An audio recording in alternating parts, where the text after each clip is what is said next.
Weapon Secretary, Deputy Weapon Secretary and Divisional Commissioners, DPO West and DPO North, community members of Bila Settlement, District Advisory Councillor, other government officials, ministry officials, ladies and gentlemen. It is a pleasure to be here in this small farming community of Bila to join you for the commissioning of the Bila Community Access Road. At the outset, I wish to acknowledge your presence here today. Thank you. Thank you very much for your strong commitment and your continued support towards advancing rural development in Fiji. I also wish to acknowledge with sincere gratitude and appreciation the funding support of the United Nations Development Program, or UNDP, Governance for Resilience Development in the Pacific Gulf Forest Program, for the generous funding support of over $150,000, which enabled the successful implementation and timely completion of this key project. I'm honored to officiate at the commissioning of this key project, the Bila Community Access Road, which serves as a pilot project for the minimum standard design for community access roads. This road project design will become a blueprint for how community access roads will be constructed for our rural and maritime communities going forward. So that's something that the Bila community will be proud of. This is the first of its kind, and we'll be doing this all around Fiji where we go. Ladies and gentlemen, connectivity through roads, footpaths and footbridges is a critical issue that touches the very heart of our rural communities. With over 40% of Fiji's population living in rural areas, access to education, healthcare, markets and government services are often characterized by narrow paths, deteriorated bridges and rugged terrain. Therefore, improving rural infrastructure is a necessity to ensure that no Fijian is left behind. Additionally, the growing existential threat posed by climate change, natural disasters and economic uncertainty, increasing rural to urban migration and limited resources continue to present significant challenges to our rural communities.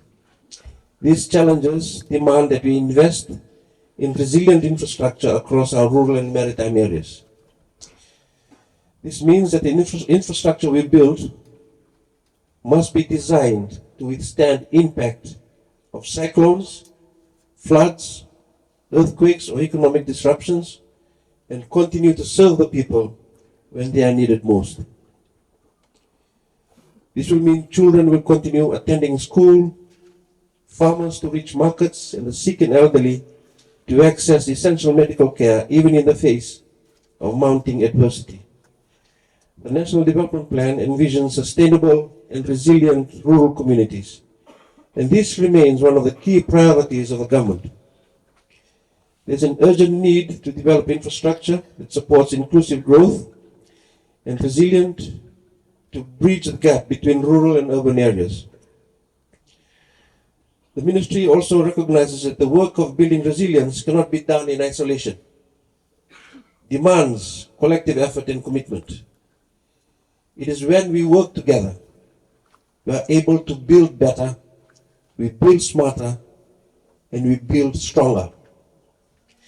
And in line with this approach, the ministry has recently completed the review of the Integrated Rural Development Framework, which will ensure greater harmony, unity of purpose, and strengthened coordination and collaboration amongst government agencies, state-owned enterprises, private sector, civil society, communities, donors, development partners, and other stakeholders in addressing the resilient and sustainable development needs of rural communities. Since 2020, the ministry has been privileged to be receiving funding support from the UNDP Gulf Forest Project in the Pacific region in our endeavors to construct resilient infrastructure. This has enabled the ministry to to advance rural and maritime development and ensuring disaster resilience for the people of Fiji.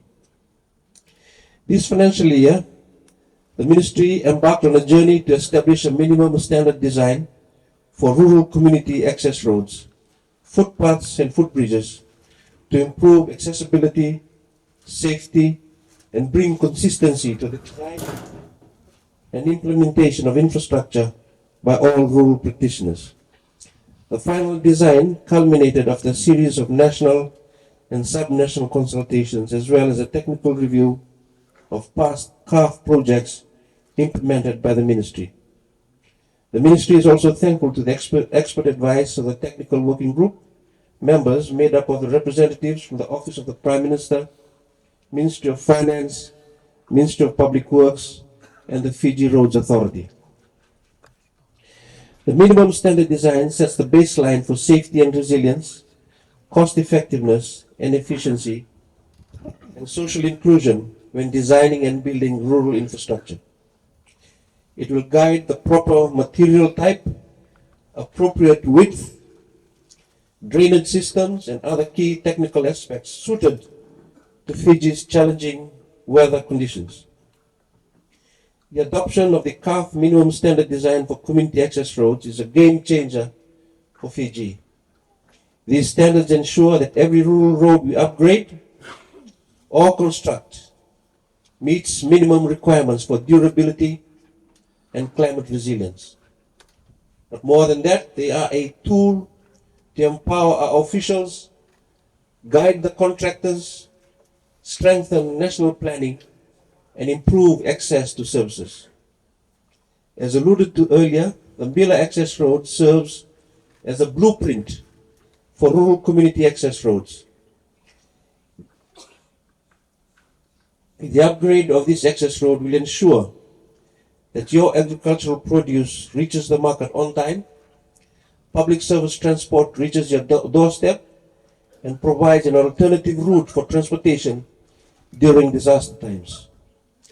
The daily struggles faced by the vulnerable community members, including women, children, elderly, and people with disabilities, will now be a thing of the past.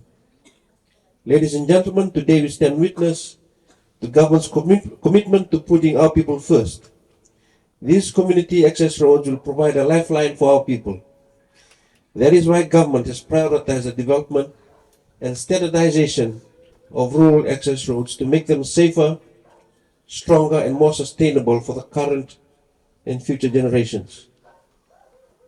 With those few words, I now declare the Bila Community Access Road officially open. Thank you.